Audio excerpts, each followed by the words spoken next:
손흥민이 또다시 역사의 한 페이지를 장식했습니다. 얼마 전 맨체스터 유나이티드전에서 직접 코너킥으로 골을 기록한 데 이어 이번 경기에서도 같은 방식으로 득점을 만들어냈는데요. 믿기 힘든 장면이 펼쳐지자 원정 온 토트넘 팬들은 열광했고 경기장에는 손흥민의 응원가가 울려 퍼졌습니다. 하지만 축구 전문가들은 이 득점이 단순한 행운이 아니었다고 입을 모읍니다. 손흥민이 보여준 이 장면에는 치밀한 계산과 숨겨진 비밀이 있었다는 것인데요. 도대체 그는 어떻게 이런 골을 만들어낼 수 있었을까요? 지금부터 그 놀라운 비결과 전문가들의 분석을 알아보겠습니다. 토트넘이 이번에 맞붙은 상대는 홈 극강 브렌트포드였습니다. 그들은 홈 경기에서 리그 2위의 득점력을 자랑하며 경기당 평균 득점이 상당히 높은 팀이죠. 공격적인 색깔을 유지하는 토트넘의 스타일과 맞물려 이번 맞대결이 난타전으로 흐를 가능성이 컸습니다. 실제로 올 시즌 브렌트포드의 홈에서 무너진 팀들을 보면 그들이 결코 만만한 상대가 아니라는 사실을 알 수 있었습니다. 하지만 토트넘이 직면한 가장 큰 문제는 단순한 상대의 강함이 아니었습니다. 핵심 수비수들의 연이은 부상이 토트넘에게 치명적인 악재로 작용했습니다. 지난 경기에서 간신히 복귀했던 반더벤 밴더벤 그리고 크리스티안 로메로마저 부상을 당하며 안지 포스테코글루 감독의 수비진 운용에 비상이 걸렸습니다. 그렇다면 이런 위기 상황 속에서 토트넘은 브렌트포드 원정을 어떻게 풀어나갔을까요? 경기가 시작되자마자 분위기는 살벌했습니다. 홈팀 브렌트포드는 초반부터 거친 플레이를 앞세워 강하게 압박했고 홈에서는 절대 밀리지 않겠다는 의지를 확실히 보여줬습니다. 반면 토트넘은 이 강한 압박을 뚫어야만 공격 전개가 가능했죠. 하지만 브렌트포드의 수비 조직력은 예상보다 단단했습니다. 특히 브렌트포드의 토마스 프랑크 감독은 상대 팀의 약점을 공략하는 전술적 수완이 뛰어난 것으로 유명합니다. 이날 경기에서도 그는 리그 최다 득점팀인 토트넘을 상대로 의외의 선택을 했습니다. 보통 강팀을 상대로는 전방 압박을 시도하는 것이 일반적이지만 브렌트포드는 철저히 내려앉은 뒤 수비 중심의 운영을 택했습니다. 단순한 수비 전술이 아니라 토트넘의 특성을 정확히 분석한 전략이었습니다. 이날 경기에서 토트넘이 승리를 가져오기 위해서는 어느 때보다 빠른 득점이 절실한 상황이었습니다.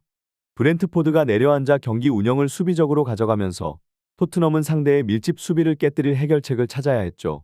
그리고 그 답은 역시 손흥민에게 있었습니다. 손흥민은 단순한 왼쪽 윙어가 아니었습니다. 그는 경기장을 가로지르며 토트넘의 중심 역할을 수행했죠.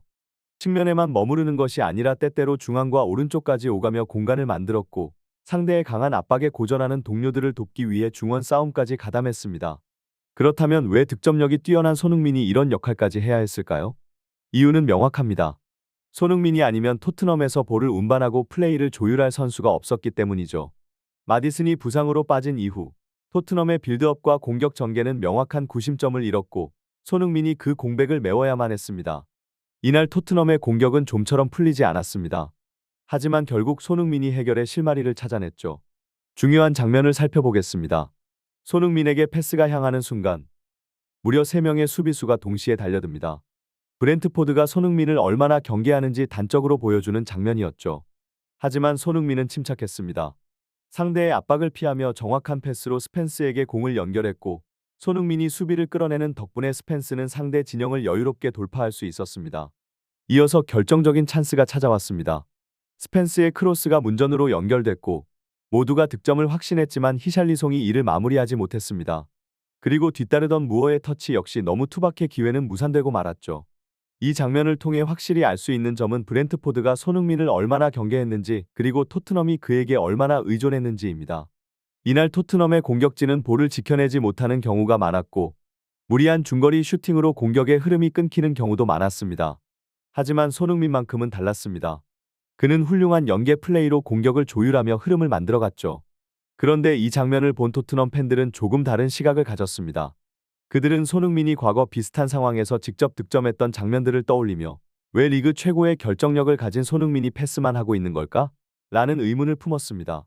토트넘이 이날 승리를 가져오기 위해서는 빠른 득점이 절실했습니다. 상대는 홈에서 강한 브렌트포드였고 토트넘은 부상 악재 속에서 흔들리는 상황이었죠. 하지만 손흥민은 단순한 윙어의 역할에 머무르지 않았습니다. 그는 경기장을 가로지르며 토트넘의 중심이 되었고 측면뿐만 아니라 중앙과 오른쪽까지 넘나들며 공간을 만들었습니다. 강한 압박 속에서 어려움을 겪는 동료들을 돕기 위해 중원 싸움까지 가담했죠. 그렇다면 왜 손흥민이 이런 역할을 해야만 했을까요? 이유는 간단합니다. 토트넘에서 볼을 운반하고 플레이를 조율할 선수가 손흥민밖에 없었기 때문입니다. 이날 토트넘의 공격은 좀처럼 풀리지 않았지만 결국 해결의 실마리는 손흥민이 찾아냈습니다. 경기 중 손흥민에게 패스가 향하는 순간 브렌트포드의 수비수 3명이 동시에 달려들었습니다.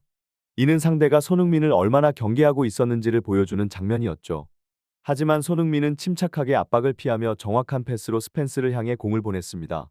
손흥민이 수비를 끌어낸 덕분에 스펜스는 여유롭게 돌파할 수 있었습니다. 그러나 결정적인 순간 슈팅이 골문을 벗어나며 기회는 무산되었습니다. 이 장면을 통해 확실히 알 수 있는 것이 있습니다.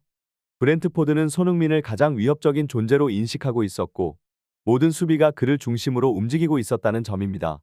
실제로 경기 내내 토트넘의 공격진은 볼을 지켜내지 못하는 경우가 많았고 뜬금없는 중거리 슈팅으로 흐름이 자주 끊겼습니다.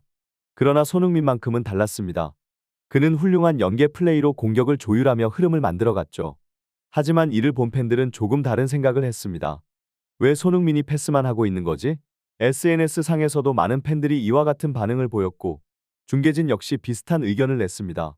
리그 최고의 결정력을 가진 손흥민이 마무리보다는 조율에 집중하는 모습이 의외였던 것이죠. 그리고 경기장이 점점 무거운 분위기로 흘러가던 그 순간 프리미어리그 역사에 남을 장면이 펼쳐집니다. 전반 28분 토트넘의 코너킥 그리고 키커로 나선 손흥민. 손흥민의 킥이 얼마나 예리한지는 이미 잘 알려진 사실입니다. 그는 이전에도 몇 차례 직접 코너킥을 골로 연결한 경험이 있었죠. 그 때문일까요? 브렌트포드 수비진은 이 순간 극도로 긴장한 상태였습니다.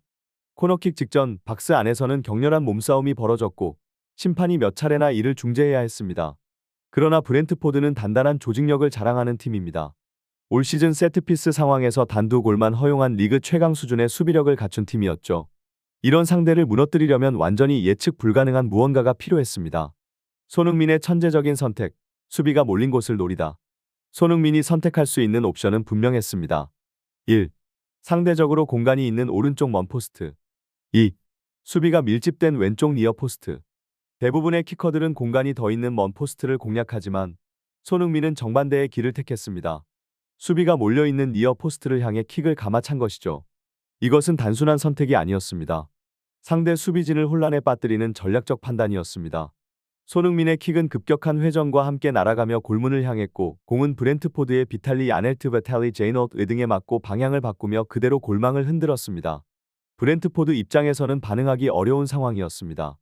날아오던 공이 일순간 예측 불가능하게 변했기 때문입니다. 결국 이 골은 손흥민의 예리한 킥과 완벽한 궤적이 만들어낸 작품이었습니다.